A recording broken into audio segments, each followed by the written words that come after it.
Thank you very much for coming. Rabbi Alkabaz is going to be speaking. It's going to be based on Chaf Dalet of the Likutei Moharan, loosely. And it's an amazing shiur. And at the end, there's a special challenge. So stick around to the end. We'll be sending out PDFs. And also, Ariel Weisberg, we have a group, some of us get together and we study different breasts of things. So if you want to put your name on it and be in touch, and we can always unsubscribe. And just going to but subscribe before you unsubscribe. Subscribe, yeah. and and Shkoyach Dietz 11 for sponsoring the shiur tonight. So a big split for him. And anything else? That's it. Ron? Okay, Shalom Ubracha, Toronto. Nice to be back at the hometown. Baruch Hashem, the Haimish mentioned, the Haimish people, Baruch Hashem. So like Rabbi Daniel said, we're going to open up the shiur, the main topic, and the goal is to get to something brand new called the 40-day challenge. Something amazing, based on what has been here for already over 200 years. A new presentation, and I do hope you will consider using this challenge, B'ezrat Hashem, in your Avodat Hashem and in your pursuit and coming closer to Hashem.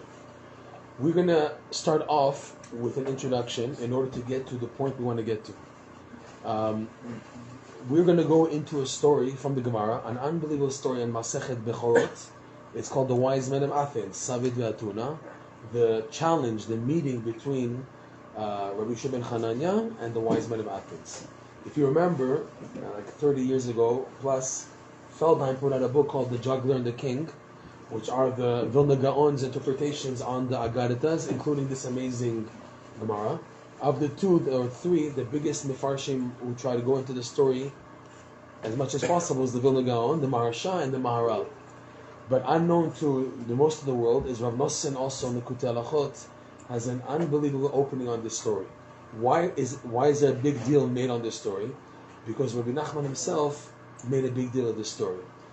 He, in his book Likutei Moharan, from lesson 23 to lesson 31, each lesson is based on one of the challenges between the Wise Men of Athens and Rabbi Yeshua ben Hanania. There's a whole story, and in the middle of the story is these challenges. The Rabbeinu himself said it would be fitting and proper to explain all the details of the entire story.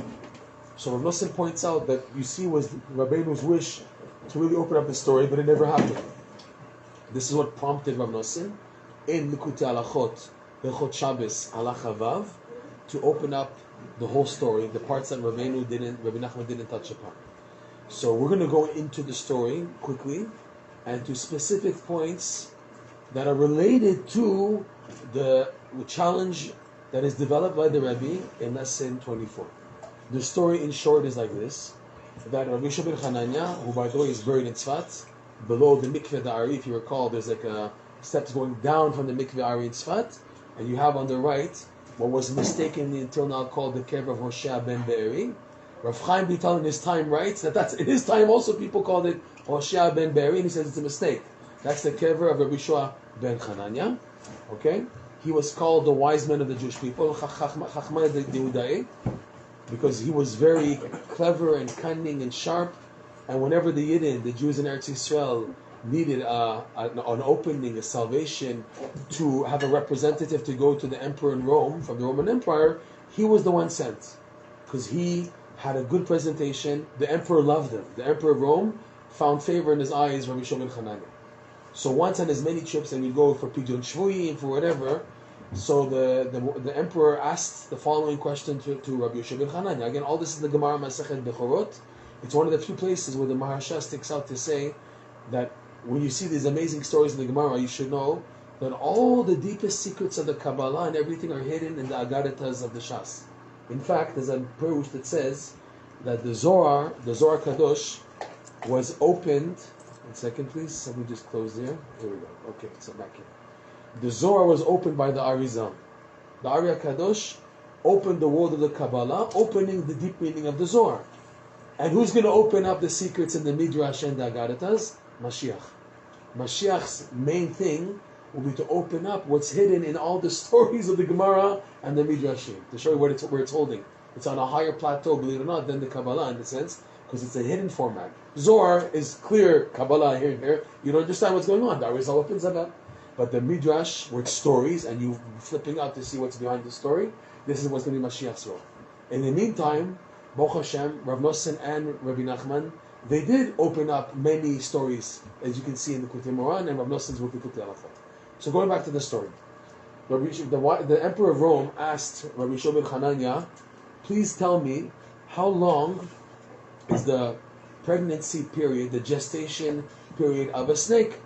So Rabbi Yishua ben Chananya answered, it's 7 years. So he says it can't be. The emperor said it can't be. The wise men of Athens said it's 3 years. So he said the snake was pregnant 4 years before that. So it's not 3 years, it's 7 years. And so the emperor says, but we see that the snake continues to mate. And like Rashi points out there, it's known that all chayot, behema and chayot, when they get pregnant, they cease to mate, unlike human beings. So Moshe ben Chananya said, in this, the snake is like the human beings. They continue to mate even after. So then he said to him, but with the wise men of Athens, they're wise. So Rabbi Shua says, I'm smarter than them. I'm wiser than them. So he said, if that's the case, prove it to me. I want you to go to bring to me the wise men of Athens. Bring them here. He asked Rabbi Shua ben Chananya, how many are they? 60. So he said, okay, prepare for me, please, a ship, a boat with 60 rooms, and each room containing 60 chairs. So the emperor prepared from that ship, and he set sail with the captain, obviously, to Athens, which is located in Greece, from Rome, in Italy. He arrives in Athens, and he's looking for the college, the academy of the Savediyatun, the wise men of Athens. No one wants to tell him where it is. So he goes to the local butcher, and while he went to the butcher shop, the butcher was in the middle of cutting up an animal, carving an animal, and Rabbi Yishua ben Chananya asked the butcher, how much for your head? Meaning the head of the animal. So he said, half a zuz. So Rabbi Yishua ben Chananya said, fine. He put the money on the counter. He said, so give me your head. So the butcher, the meaning of give me your head is give me the head of the animal. Your head that you own. He cut the animal's head and he brought it on the table. So Rabbi Yishua ben Chananya said, I said your head, not the head of the animal. Now you're stuck. Because that was a mekach, that was a kinyan in Athens rules. You can't go back on that. That was the deal. He says, you want to get out of this? He says, yes, I want to get out of this. He says, lead me to the entrance of the academy of the wise men of Athens. He said, no, don't ask this of me. If they find out that I told you where they are, they're going to kill me. So the Rabbi Yishua ben Chananya said to him, no problem, I have an idea. Take a bundle of reeds, kinin, like a machzelet of kinin, roll it up, put it on your shoulder, and walk in front of me. I'll walk way behind you. And pretend you're just walking.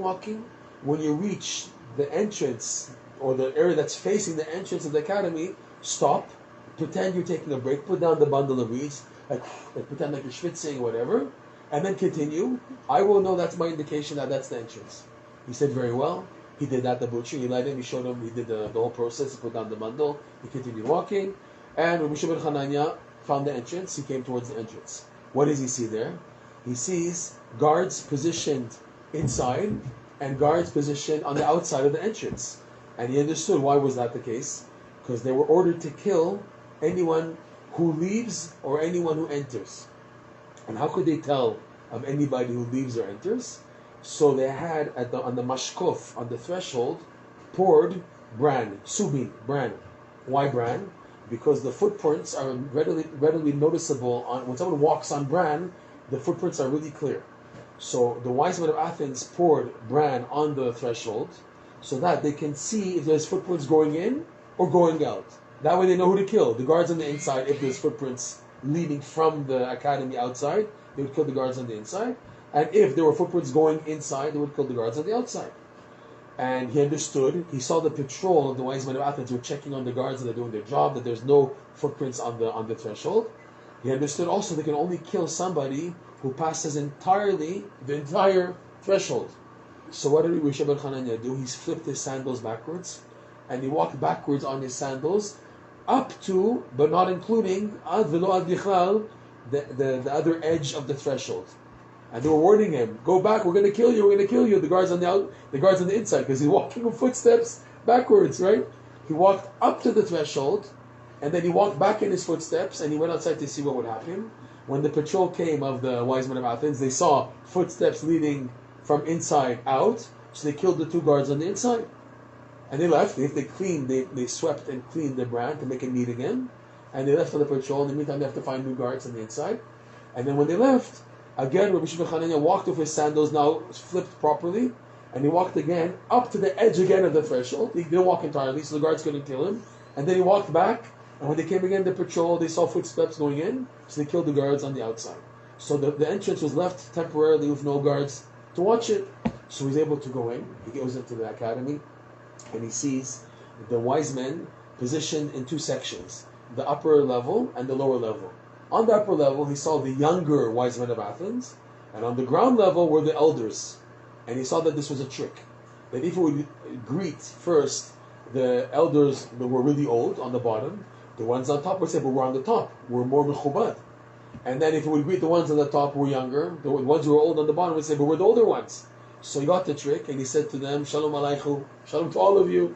He was able to bypass that trick. They said to him, "Who are you? What do you want? And what are you doing here?" So he said, "I'm the wise men of the Jewish people, and I've come to learn from you."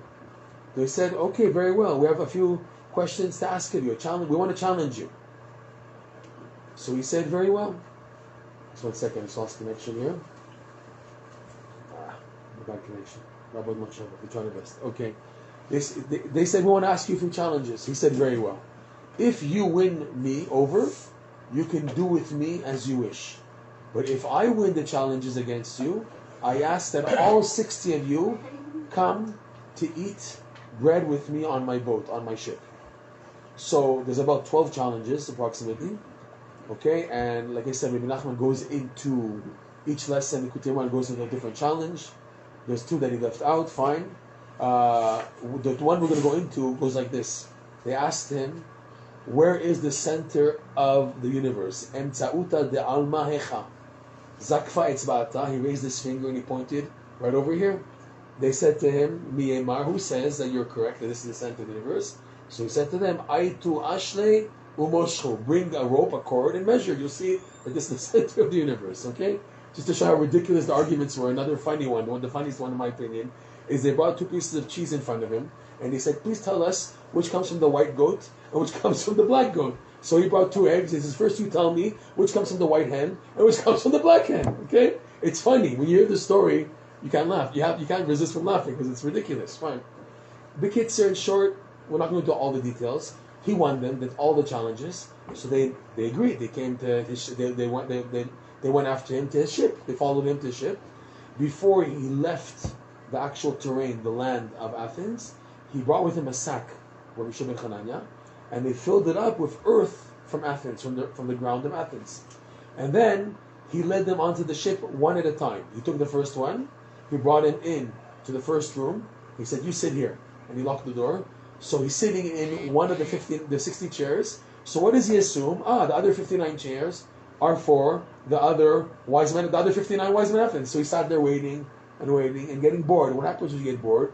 You start getting dull a bit. You get tired and drowsy and everything. That's what happens when you're waiting so long. He put the second one in the second room and told him the same thing. Wait here. He sees also 59 chairs. He assumes all coming. And he did that for all the 60 sages, the 60 wise men of Athens, putting into the 60 rooms, and all waiting and waiting and waiting. When they were all on the ship, Rabbi Shimon ben Hanania told the captain, "Set sail. Let's go. Let's go."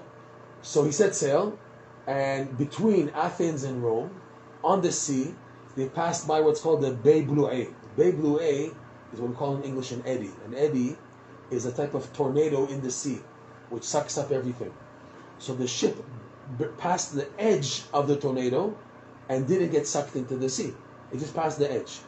While it was passing the edge, Rabbi Shimon ben Hanania saw over the sea 3 images. He saw the image of hands on the head, hands on the heart, and hands behind the back. Okay? And at that point, when the ship passed the edge of the eddy, the Bay Blué, he took a jug, an empty jug from the ship, and he lowered himself on the edge of the ship, touching the tornado, the water of the tornado, of the eddy, and he filled up water content, not from the sea, but from the water of the tornado from the sea. He took that water, put it in the jug, went back onto the ship. Okay? He gets to Rome. He takes the 60 wise men who are now very out of it. He brought them to the emperor of Rome, and he says, "Here are the 60 wise men of Athens." He sees these people are very subdued and heavy and down, and the emperor says, "I don't recognize them. You brought maybe people from the shuk, maybe this is not the wise men of Athens." He said, "Wait a second," and he took the sack that he had of the earth from Athens, and he sprinkled it on the faces of the wise men of Athens. They smelt the scent of their hometown, their homeland, and they woke up and they began again to be Balgaiveniks and aristocratic and haughty and like that. So the emperor said, "Yeah, these I know these guys. These are the wise men of Athens. Now I want you please to kill them, to do away with them. Can you do that?" He said, "Yes, I need you to bring to me an empty urn to fill up with water. Bring me an empty urn, please." So they brought him an urn, and then he told the wise men of Athens, "If you want to leave here, all you have to do is to fill this urn up with water." And before they did that, he took the jug of water that he had from the eddy, and he poured it into the urn. Okay? So now they brought buckets of water to fill up the urn. Every time they put water, however, into the urn, the water from the eddy just swallowed up the water they're putting in. And they couldn't figure it out. Where's it going? Is there a hole underneath?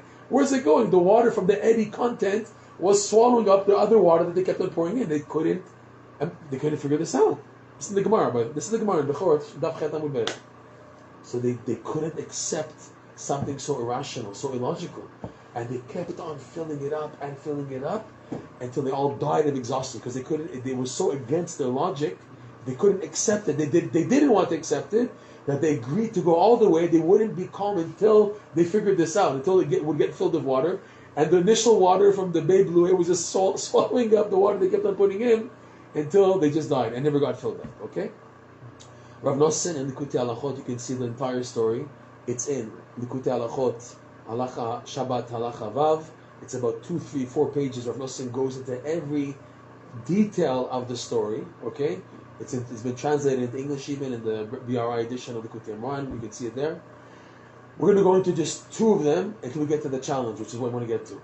2 amazing points that we're going to is the idea of switching the sandals. That he switched the sandals backwards. What's this idea, this concept of switching the sandals? Rav Nosson brings from the Zohar, where it talks about Moshe Rabbeinu going up when he saw the sneh, and he went up. He couldn't figure out the sneh. Also, Moshe Rabbeinu, the burning bush. So when he got up to the mountain, what did Hashem tell him? Shal na'alecha me'al raglecha. Take off your shoes. Ki admat kodeshu. You're standing on holy terrain, holy soil. The Zohar says on the words shal na'alecha, da iteta. This is the woman. The concept of physical temptations and taivas. And Hashem was telling Moshe Rabbeinu, to be where you're standing now, you have to be totally holy, totally parush, totally kadosh v'tahor to be here. Okay? So it shows Rav Nosson the idea of a sandal is idea of kedushat habrit, of moral purity. So what's the idea here? There's levels of tzaddikim. The Gemara, if you remember the Gemara in Brachot, that there's a difference between a tzaddik and a tzaddik gamur. What's the difference? The main difference is a tzaddik, he's a tzaddik, yeah, but he's scared to face temptation. He's scared to face a test and run away from a test. Why? Because maybe he might fall. He has a fear. A tzaddik gamur, he has such self-confidence. He's so worked on himself that he can send him any test. He's not afraid. That's a tzaddik gamur. It's a known Gemara that we all learn in Masechet Brachot, okay, more or less. So Rabbi Nachman in Chai Moran, he says also comparison. There are tzaddikim that are compared to leather. That, for example, you buy a brand new leather wallet, you can smell the nice leather, the smell of the leather, right? But the more you work at the leather, the more you tan it and work at it, you can lose the smell of the leather more and more and more. Okay? So you have other leather which is like so worked at, has no more scent of the initial leather smell that was there. So too, there are tzaddikim they worked on their skin, they worked on their body, on their temptations and everything, their midos and everything, but they still have a scent of the gashmiut, of the physicality, of the taivus. There's still a scent. They haven't fully detached, there's still something there. The tzaddikim, yes, they worked on themselves, they built themselves up, they earned the title of being a tzaddik, but they're not yet there at the level of being a complete tzaddik, okay? There are the tzaddikim that they're so worked on their bodies, on their physicality, on their kedusha, there's no more smell of any leather. Nothing's left. Clean, totally clean.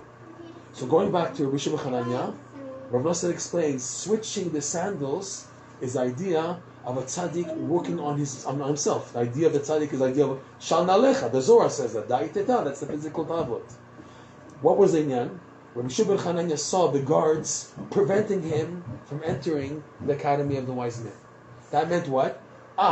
If I have enemies in front of my way, that must mean I'm still not a complete tzaddik like I can be. Because the more person is a tzaddik, the more the enemies of him fall like that on their own. This not even give them a flick even. They fall on their own. So he said, if I have enemies in front of me, that must mean I have to work more on myself. Because the more I sanctify myself, my enemies will fall. So he switched his sandals, meaning, Rav Nosson explains, he worked at that time more to develop his midot, more to sanctify himself, to purify himself. And he managed to knock down the enemy themselves, killed the guards on the inside. Who killed them? The wise men of Athens, the Sitracha, the evil killed their own guards. And then there's still the guards on the outside. So again, he switched the sandals. The idea of constantly switching and switching is that a tzaddik works on his leather. He works on tanning and working at the leather until he's even more purified and more holy, more refined, until the other outer guards were also killed. And then he was able to enter. This is how Rav Nosson explains this part of the story. Let's skip to the end. This phenomena of the water sucking in, the Beiblué, the water from the eddy sucking in. What is this water sucking in everything? Rav Nosson says, this is the desire for money. Ta'abat Mammon. We know the Gemara says, someone who has 100 wants 200. One that has 1,000,000, he wants 2,000,000. The guy says, when I hit my 1,000,000, I'm leaving, I'm going to Eretz Yisrael, I'm going to go to Kola and everything. He hits the 1,000,000. He gets a call, there's a new prospect in Monsey, it's a $2 million project and everything. Why don't you invest? And the Tzara says, and he goes in. Because one who has 1,000,000, he wants 2,000,000, okay? It never gets satisfied. The idea of Nosson says that they kept on pouring water in, it just got sucked in. That's, a person thinks he can misapek, he can satiate the ta'ava for money, and it never happens. That was what Nosson says, the three images he saw over the water. The hands over the head, the hands on the heart, and the hands behind the back. The hands on the head is the initial attack of the Yetzer Hara when it comes to Parnasa. What are you going to do if you learn all day? Who's going to mefarnes otcha? How you take care of your family if you're just learning all day and or you take more time to learn and more time to daven? It's the rationale, the logic. How are you going to make it? How are you going to do that? Okay? Most people fall at that stage. But the people who are determined say, well, I'm going to waste my life just working all day. I'm not going to daven, I'm not going to learn Gemara. I'm never going to become my potential. That's my whole goal. I'm going to be stuck like this. So there are some people who pass the test. Some people don't. Those who pass the test, next stage, hands on the heart. What's hands on the heart? The emotions now. That was the brain. Now the emotions. Look, you can't pay your bills now. Look what's happening now. How are you going to have food for Shabbos now? Look what you caused yourself. You didn't now sell your life to go to work for 24/7. And look what happened now. Now you can't make it in life. How are you going to do? And look at your kids. You can't even buy your daughter the new dress for Shabbos that she wanted. So the emotions, the hands on the emotions, that tap on the emotion. Nonetheless, there are those who are able to pass that test. I'm going to go off just for 1 second. There's a famous story of two families who came to Ellis Island together from Eastern Europe. Okay, I think you may have heard many times the story even from me. And they both came at a time when it was almost impossible to keep Shabbos in America. If you didn't show up for work Saturday morning, you lost the job. The day off was only Sunday. That's it, right? And even some places, even Sunday, they work 7 days a week, whatever. Monday, you had to find a new job. Okay? So there were two families. Chas v'shalom, we're going to work on Shabbos? Chas v'shalom. So they kept hopping from job to job. And as they're hopping from job to job, because they don't show up to work on Shabbos morning, and on Monday they got fired, and had to find a new job. So there's another X on the job opportunities, and there's too many X's, and you're running out of opportunities. So they reached the point, how much can you hold on shifting to new jobs every week? And even the next week, you don't find a job immediately. It takes a day or two to find, and you have an interview, and until they accept you, so you may start working maybe Tuesday or Wednesday. You didn't start exactly on Monday, and then you don't show up again after 3 days. Right? So the two families had a similar test. They reached a point when they couldn't do the Shabbos meal. There was not enough money to buy even basic challah. It wasn't sakanat nefashot pikuach nefesh, but it wasn't to have minimum to make Shabbos. Minimum Shabbos. So one family couldn't stand his children crying, Abba, where's the little piece of gefilte fish? Where's the little piece of chicken? Where's the challah? We have nothing. And the father was so broken, he couldn't handle the emotional stress that the next week he did work on Shabbos. And 10 years down the line, he lost all of his kids, assimilated, not gone. The next generation, intermarriage, lost, finished. The other family, he was strong. He had the same test, where again, there was nothing for the Shabbos table. And he told his kids, my Ingele, my children, this Shabbos, Hashem wants us to sing. This Shabbos, we're just singing and praising Hashem. And he took his kids on his lap, and he did this miracle with them with such love and joy. For the kids, they forgot about being hungry for the Shabbos Chal and everything. He had miracles, he had breakthroughs, and he ended up that his kids went into religious Torah institutions. He succeeded in passing on the flame of the Torah, and that had a continuity. What was the idea? He passed the test of the emotional stress, the hands on the heart. What do you look what you do with this and that? Look, it's happening. It's in front of you. It's not like a sechel, what's going to be. It's actually happening in front of your eyes. And there are those people who pass that test. The third level of the hands behind the back is the worst. That's the killer, our Muslim says. What's the hands behind the back? Or person, he now dedicates himself more to Torah and Tefillah and living a life as a Yid, more investment in the Kedusha, the world of Kedusha. But then 10 years pass, 20 years pass, and he feels, I got nowhere. Look at me. I'm still my taivas. I'm still like my belly is still there. The way I eat didn't get better, it got even worse. I'm not refined like I thought I would become by the Torah. I thought I would become a better person. Where am I holding? What happened? You got nowhere. The Yetzer Hara tells a person, look what happened to you. You invested your whole life in Torah and Mitzvot. Where are you? Hands behind the back, as if to say, you got nowhere. You accomplished nothing. Hands behind the back. You got nowhere. That's the hardest test. That where the morale of the person, of the futility, that the Yetzer Hara drives the person crazy, which is wrong, because the real truth is, a person has to look at the good. It's just the nature of a person to look dark. The Al-Sheikh HaKadosh, he says that Hashem designed the human being, the human eye, that the pupil that we see from is black, it's dark. Why? Because the natural tendency of a human being is to look at things negative and dark. That's the normal. Norm is to look everything black and dark. We have to work to be positive, to work to find this. It doesn't come by itself. You can't say, oh, that family, they were so happy. No wonder the kids are happy and everything. No, you have to work for it. I'm sorry. No one comes starting on the silver platter with the happiness and everything. You got to work on it. You got to work on it. All right? So this is the hardest test of the hands behind the back. Okay? What we want to go into tonight is the main challenge here, where they said to him, where is the center of the universe? And like he said, the Gemara said, Zakfa Etzbata, he raised his finger, he said, right over here. And they said to him, who says, Miyemar? And he said, Aitu Ashte Umoshko, bring a measuring cord, and you will see that I'm right. Umoshko, measure, and you'll see that I'm right. So Rabbi Nachman opens it up like this in Lesson 24. He says, they were asking him, Emtsa'uta de Alma, what is the center of the world, of the universe? You would think Yerushalayim, because we know that Yerushalayim is the center of the universe, of the world.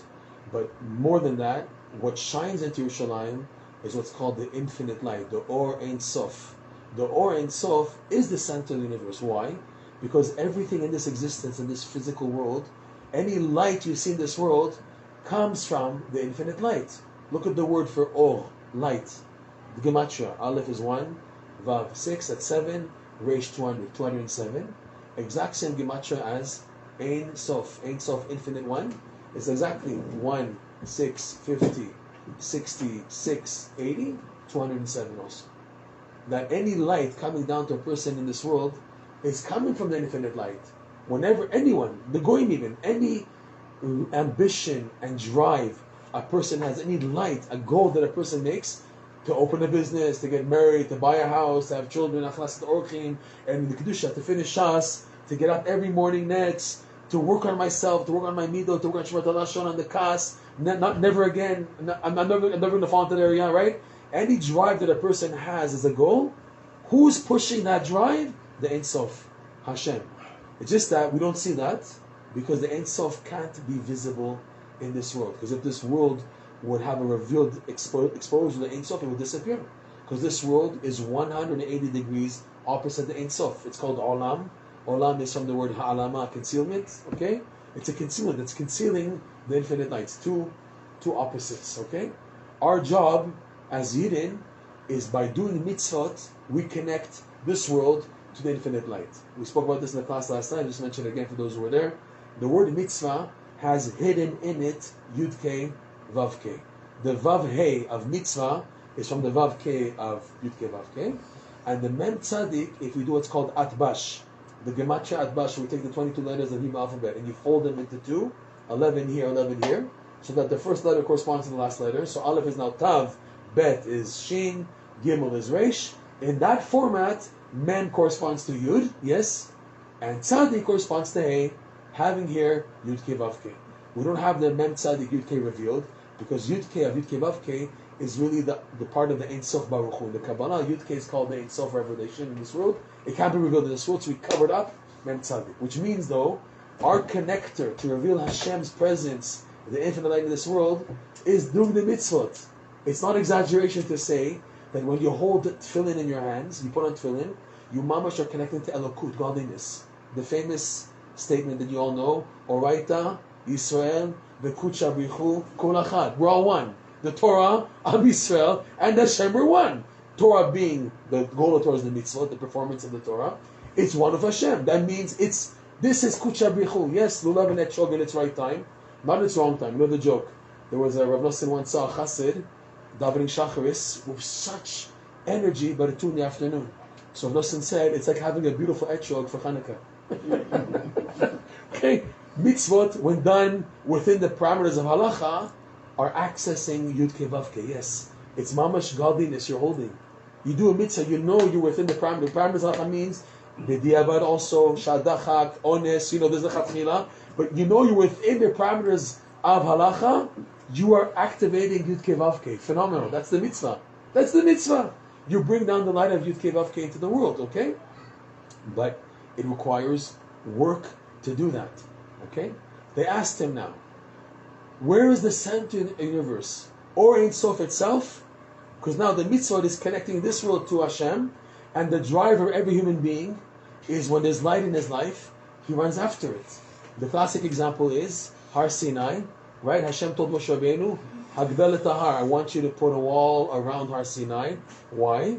Rashi brings down, if you remember in Parashat Yitro, that when the Jews will see Hashem coming down bichvodo b'atzmo on Har Sinai, what's going to happen with the Yidden? The intensity is going to be so powerful, they're just going to drop everything and run towards it. Because the Gemara, the Zohar says like this: Redifa de machshava lemirdaf abatre.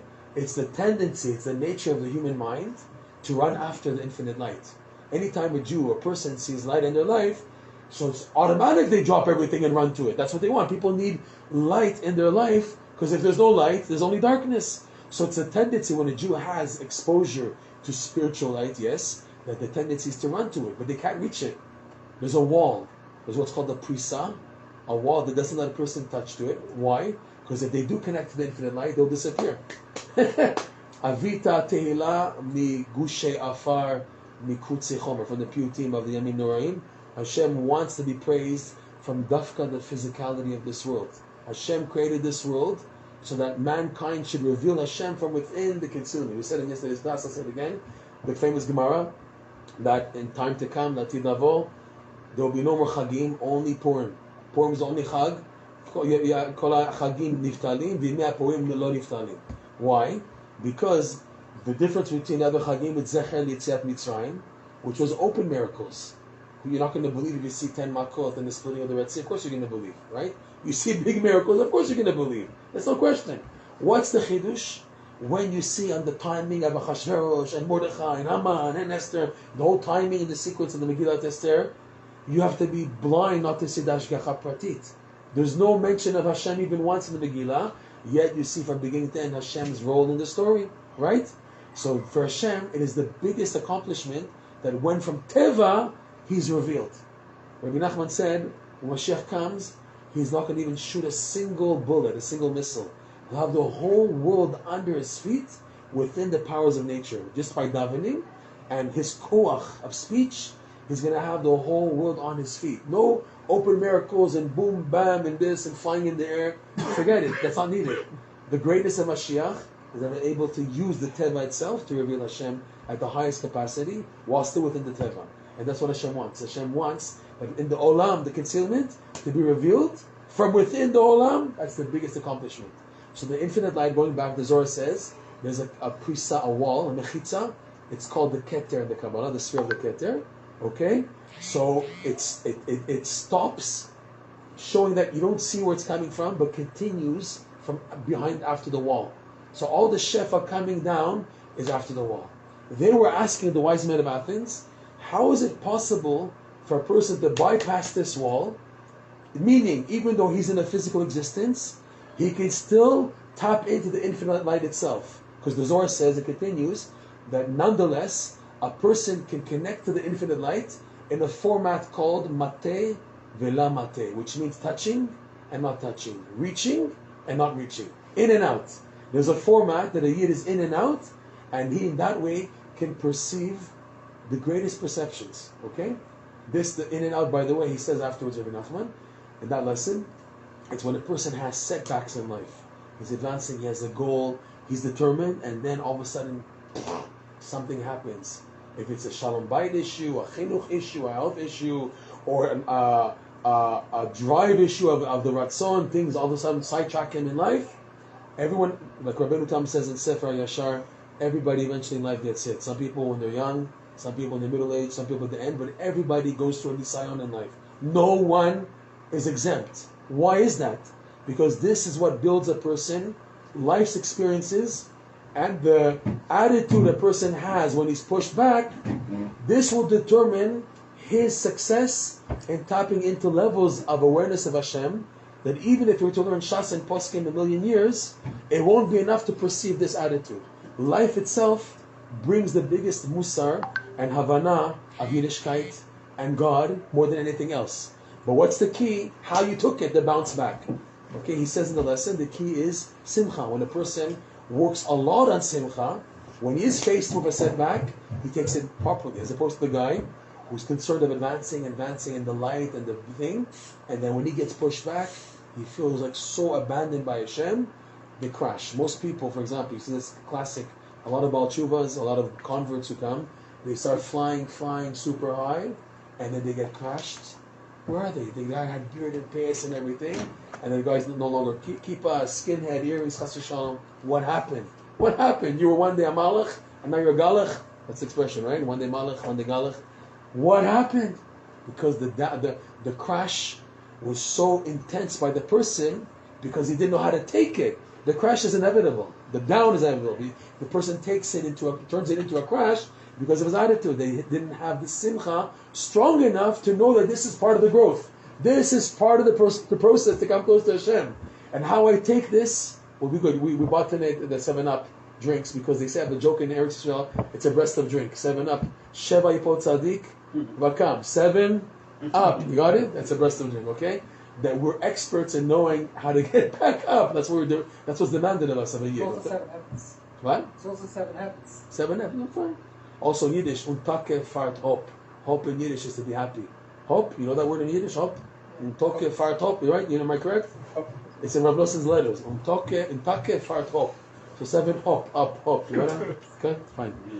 So, they asked him, going back to the wise men of Athens, how does a person succeed in perceiving the infinite light, tapping in, even in the format of mate, vela mate, in and out? How does a person succeed in connecting to the infinite light?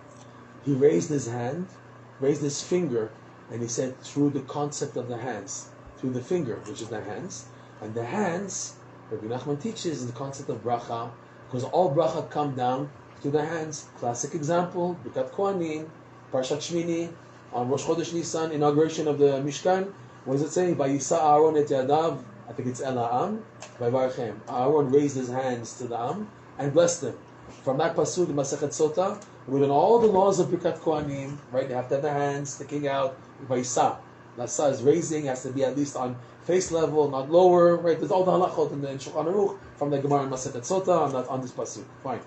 So this idea of bracha, the hand is the channel for the bracha, and when a person activates bracha, how does a person activate bracha? By being besimcha, okay? Then he activates the idea of the bracha. And bracha When a person has bracha, the main bracha is called Birkat HaSechel. The main bracha is to know Hashem. King Shlomo, Hashem told Hashem, you have a choice. What do you want? I want to give you a blessing. I want to give you something. What do you want? Do you want wealth, riches? What does Shlomo Melech say? I want chokhmah, wisdom. He wants the wisdom of Hashem. Hashem gave him that. He was smart. Because Bichal Matayim Anem. When you have 200, you have automatically 100. When you have Sechel, you have everything. Pirkei Avot, you remember? Dat Kanita, Ma Chasarta, Dat Chasarta, Ma Kanita. If you have Dat, you have everything. If you don't have Dat, you have nothing. What do you have? So a person who's wise will direct the bracha to be the intellect, to know Hashem, to heighten your awareness of Hashem. So he's saying through the hands, which is bracha, we activate what's called the bracha of the sechel, intellect. Just explain one more point. The Zohar, Tikkun Zohar says on the word Baruch, Bet, Resh, Vav, Chaf, stands for the four following words. Birkot, Rosh, Umekor, Kol. The blessings of the mind, of the head, which is the blessing of intellect, and is the source, Umekor, Kol, of everything. The source of everything. This is the main bracha a person can have in his life, is the wisdom of Hashem. And what does it mean, the wisdom of Hashem? To know that Hashem sends me exactly what I need in life. I don't have to cry and plutz, oh, I don't have this, I don't have that. When you have that kanita machasarta, what are you lacking? When you know that Hashem loves you and He sends you exactly what you need, and you believe it, and you have that, not just believe it, you see it, you have that yediyah, you have the brach of the sechel, you have everything. That person is Ashia Samech Bechelko. He has a 50 square meter house, he's happy. He doesn't need now four floors and 3 garages and 4 Lamborghinis. He's okay. He's all right. He can handle whatever Hashem sent him. There's only bread and hummus today. I'm the happiest person in the world. Okay? A person has the da'at to know that Hashem loves him. That's the greatest da'at. Not just the idea of the Torah. The idea that Hashem loves a person, has compassion. The Rachmanut, Rachamav al Kol Ma'asav, that's the biggest accomplishment. Okay? So, that's the biggest bracha. He raised his hands to say that point. That this is this to the hands. They said to him, it's going to restart the video here. It was off all this time. They said to him, who says? Mi Yemar? What does it mean, who says? Mi Yemar. Rabbi Nachman says, Yemar is like the word in Parshat Bechukotai, Tmura, Ve'im Hamer Yimireno, Tmura, an exchange. Meaning what? Me, who has the audacity, the courage, to go into Yemar. Yemar is called the exchange. Recording in progress. Thank you. It's called the exchanged chambers. Heichal Tmurot is this concept in the Kabbalah and the Zohar, yes. That the Yetzer Hara, he's called the exchanged chamber. Why? Because the Yetzer Hara, how does he get at people? How does he get people? By tricking them. You know, if you see an open Esav with Gestapo, the guns and the like that, you know he's your enemy. You're gonna run away. You're gonna take off. The Yetzer Hara comes, Rabbi Nachman teaches, with a big shleimo, and it becomes big with the geschmack, and it comes from within to make a person fall. That's why he's so deadly. He fools a person. He switches truth to sheker, right? Holy to unholy, permissible to forbidden. How did the snake get Chava? You know, it wasn't exactly like this. It was like that. And you don't believe me, right? How did Nachash convince Chava? But it wasn't exactly that, he said. All the Indian, the kuntzin and that. That's how he was able to get her and get Adam Arishon. That's how the Yetzer Hara works. It's called Hechalat Murot. And the main exchange of the Yetzer Hara is to get a person to be sad. Because Simcha is the key for everything else, right? The Litvish people always ask the rest of the verse, you know, Mitzvah Gedola Ad B'Simcha. Where does it say Mitzvah Gedola Ad B'Simcha? I see the Targum Mitzvah, and not once does it say it's a Mitzvah to be Simcha. Where do you rest of us make up this thing, Mitzvah Gedola? There's Mitzvah, and there's Mitzvah Gedola. The Mitzvah Gedola is hinted to in Parshat Kitavo. Parshat Kitavo, 98 curses Moshe Rabbeinu lists there. Terrible things, eating your children, chas v'shalom, all these terrible things. And then it says at the end, all this will come a person to person, tachat asher lo avadetem et Hashem Elokechem b'simcha uvtuv levav. All this comes to a person because he didn't serve Hashem b'simcha. The verse does not say, all this is happening because you didn't serve Hashem, period, which would make sense. All this, you didn't serve Hashem, you get punished. No, the verse didn't say that. It says you didn't serve Hashem b'simcha. You're serving Hashem, yeah, bravo. But not b'simcha. Which means what? If you do something not out of simcha, the push gets the shove, a person drops it. Rashi says that. When a person serves Hashem out of yira, you squeeze him a little, I don't need this. right? I don't need this. We're going to go into tonight, this concept of the yira, false yira, the yira that breaks a person, chas v'shalom. Okay, so they said to him, "Mi emar, the way to enter the world of bracha is a person has to go down. They push a person back to taste the infinite light, and he has the bracha, but then the next stage to receive the light, that we said earlier, they push a person back into the domain of the klipa. The person is thrown. How does the person feel? He's in emotion mode. What did Hashem do to me? What did I do wrong? Things were so good. My family was so nice. Everything was Heimish. Why did Hashem take this away from me? Why did Hashem do this? But what did I do wrong? I was sincere, Hashem. I was trying to live a good life, to be a good person. Why did you do this to me? What did I do wrong? Person starts having a lot of bilbulim and sfekot because of the Heichal HaTmuah. That they're able to make a person convinced and believe that this is coming from Hashem. They're like, this is wrong. It's a thought process happening with input from the Yetzer Hara. Look at this happening to you. Look at this happening. The negativity leading a person to feel bad and guilty. And what happens in most cases, people drop it all together. Chas v'shalom. So this is mi'emar. The way to get out, Rabbi Nachman teaches, is simcha. They asked him, in order to tap into the light, which is the goal every person wants in life, they have now the bracha activated, but then they get pushed back, and they go to the domain, mi'emar, they get into the domain of the exchange chambers. Who has the courage to get out of that? Because it's dangerous there. How do you get out of the exchange chambers if a person's stuck there? If everything's being exchanged, and you're how do you get out? So he answered them, Aitu ashle umoshu.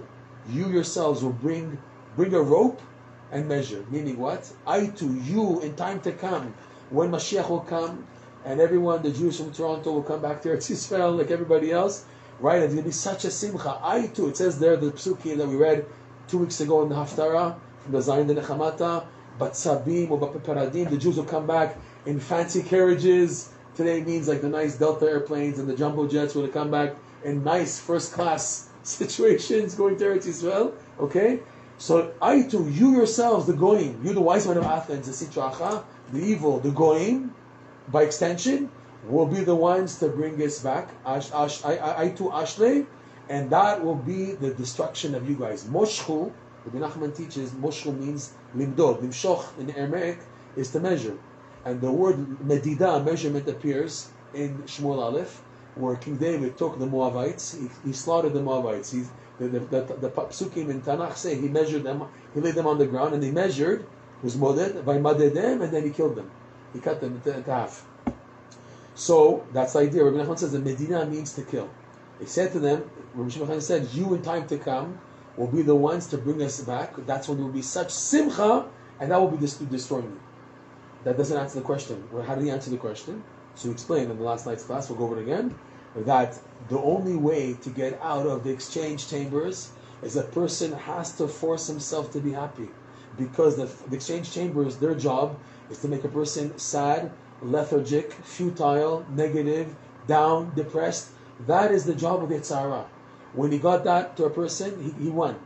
Like the Gemara says, and also Rabbi Nachman teaches this, the Yetzer Hara is not so concerned of a person doing an Avera as he is the aftermath, the after effect of the Avera, which is the ensuing Chas Shalom, sadness and depression. That's what the Yetzer Hara wants to get to. That's what he wants to get to. That's the goal. Because again, Tachat Asher Lavata Besimcha. The curses of life come to a person when there's no simcha. He's also simcha. That's the opening for all these curses, all these punishments, because the person begins to become slackening. He's not happy. He begins to depress. He sits in bed. He doesn't want to tefillin, shalom. He's out of it because he's depressed. He's sad. Okay. So the answer is that we have to borrow the simcha from the future. That's what he's teaching. In time to come, there'll be such simcha. That simcha is what I need to activate in my life today. The simcha of the future is the only way I can face my challenges, my difficulties, my setbacks, and yet be happy. Because if I try to be happy from the situation itself, the trauma of the situation is so overwhelming, it just sucks me in. Whenever I have a trauma and I try to find the good in it, I just think about it, the mind goes blank, the person can't even think, because this bothers him, I can't believe he said that to me, I can't believe she said that to me, and the lawyer, this and that. The person gets so caught up in what's called the mochin de katnu, the constricted mentality of the situation, he can't be happy. So what's needed? A person has to take a break, he has to tap into happiness from a higher level, and elsewhere, a higher level of energy, and with this built up simcha, which in our case is the simcha of the future, then he's able to face the challenges of life. Okay? This is how Rabbi Nachman and Rabbi Nosson explain this amazing point, this little challenge. What sticks out is the miyemar, the echal atmuot, the exchange chambers. Rabbi Nosson says the main attack is what's called false fear. In other words, false fear of punishment. He says most people crash today from people crash. Rabbi Nosson saying this 150 years ago. It's unbelievable how it's so relevant today. You have people, they're so hard on themselves. You know, there's Yirta Onish. You're going to burn, you're going to this. A person now, he stumbles. He missed a day. He crashed. He did something terrible. Okay? And the Yetzirah tells him what? You know, it says in the Torah this and this and this. You're going to regret it. You're going to do bad and everything. Classic, even more classic example if you want to be practical.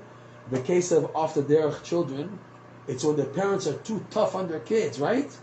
You know, get up already, this and this. I don't want you. If you're going to do this, I don't want you anymore. If you can't connect, you can't follow Hashem minimally and this and that, you have no place in my life anymore.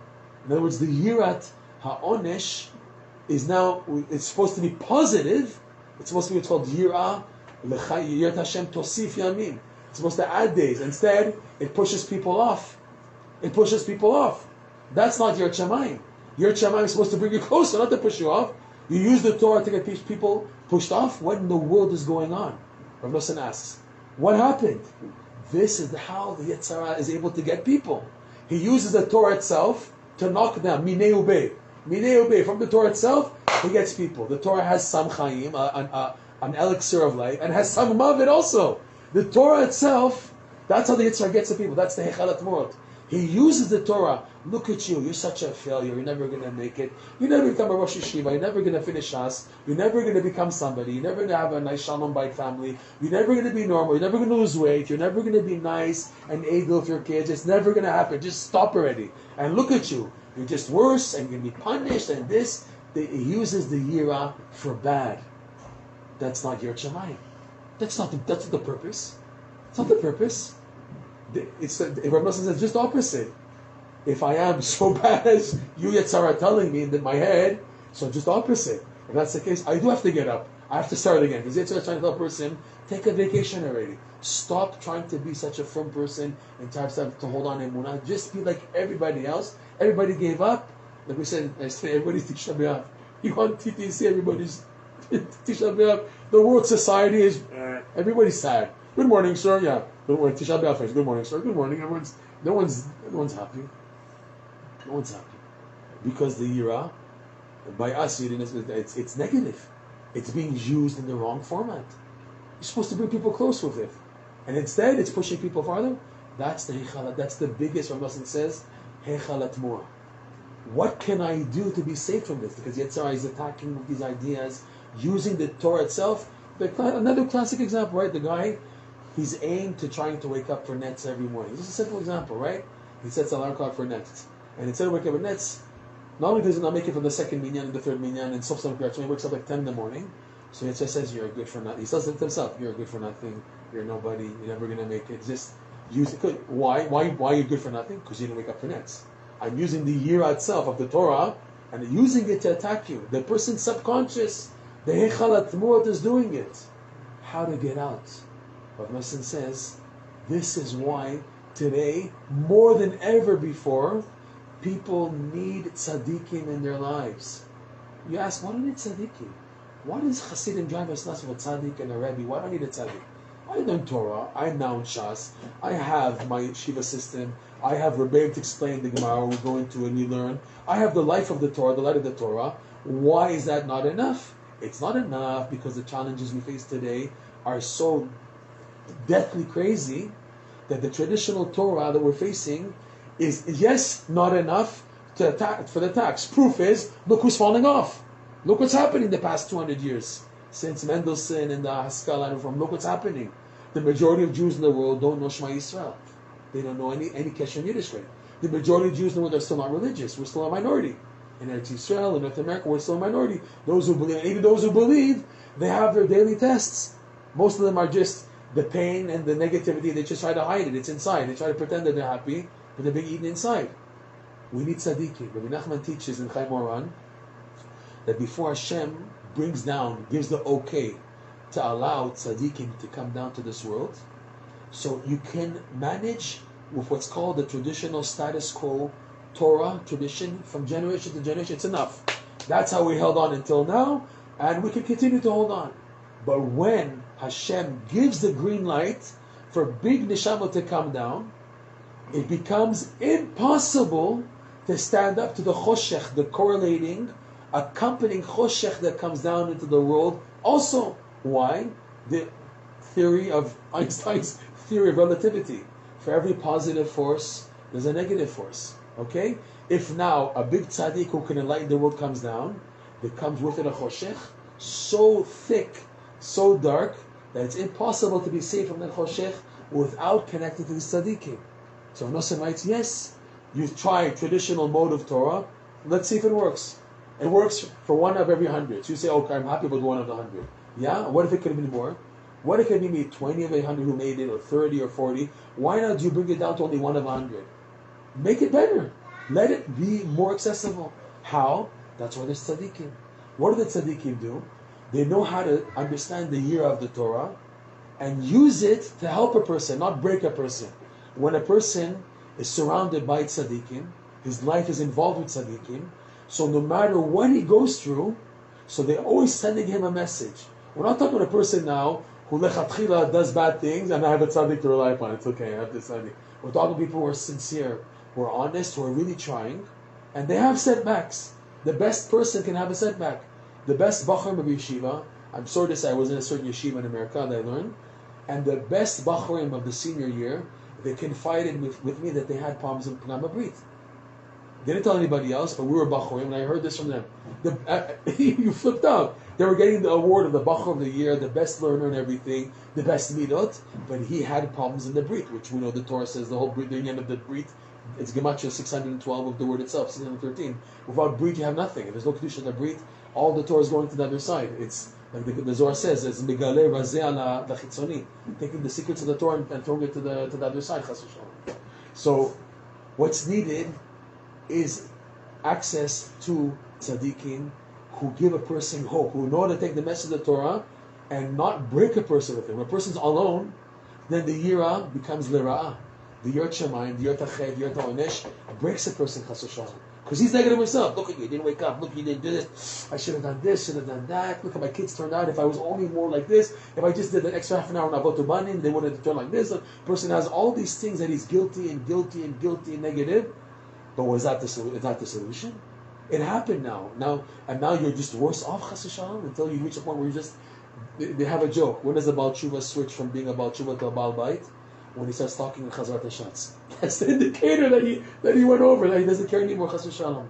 He lost that yira. What happened that yira?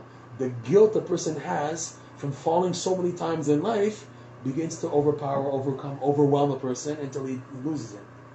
What's the way out?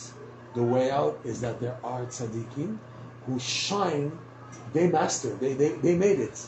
They went through all these tests and they 7-up. They kept on getting up. That's why they made it. They're on top because they went through exactly what we're going through, but they didn't just crash. Most of us, when we go down, let's take vacation, that's it, I'm on vacation, we stay down until the next up comes and the next Chag. They have, there's intermission times of the year. There's like after Chanukah, there's the dark period until Purim. Purim, all right, and then Purim until Pesach, okay? Well, not so much for Pesach, it's only 30 days.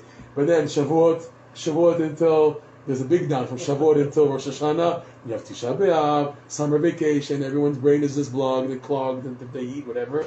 We have excuses to be down, not on time for davening, not this. A person gives an opening for the Yeush, the despair in life. So what is the solution? It's the idea of a tzaddik. It's hinted to itself in the story. Rabbi Yeshua ben Chananya, they asked him, how does a person connect to the infinite light? So he said, he raised his finger He said through this. Why did Rabbi Shimon Hananya say to them simply to the concept of the fingers of the hand, which is bracha? Why does the Gemara say he had to illustrate and stick up his finger? Because he, Rabbi Shimon Hananya, is the epitome, he's a classic example of a true tzaddik. The whole story in this Gemara that went through, switching the sandals twice, his enemies falling. Okay, he's a good example of a tzaddik gamur. Yes, so he lifted up his finger to show us that the tzaddikim who mastered this whole tactic and this thing. They made it. How does that help us? You need a tzaddik in your life to shine you this guidance. Their Torah, their teachings, their advice. This is how a person can hold on. This was the class. Okay, everything we spoke about tonight from A to Z is taken from Rabbi Nachman's lesson 24. You saw most of what I spoke about in what you saw. Okay, it's in this amazing lesson called 24. I present to you guys who weren't here yesterday, what we spoke about yesterday, a 40-day challenge. What is this 40-day challenge? Rabbi Nachman's book, Likutei Moharan, is something very special, very unique, in that it comes to life. When you're learning it, things, yes, begin to change based on the learning. It's fascinating. This happens with all Torah, Mehmet, Gemara, Mishnah, Chumash, the Iyun. But you don't see a direct connection unless you have tzaddik eyes, X-ray eyes that you can see, right? Or the Torah and what's happening in life.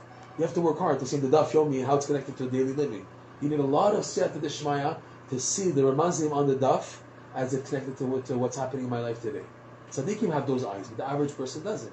Chassidut, on the other hand, is where they take the Torah and they bring it to you so that you can see what's actually happening in the world. This is especially true by Rabbi Nachman's teachings. But the more you learn them, the more they become activated in your life. It's something phenomenal. However, it's not enough. A person also needs the next stage, which is to daven about. Everything comes completed through speech.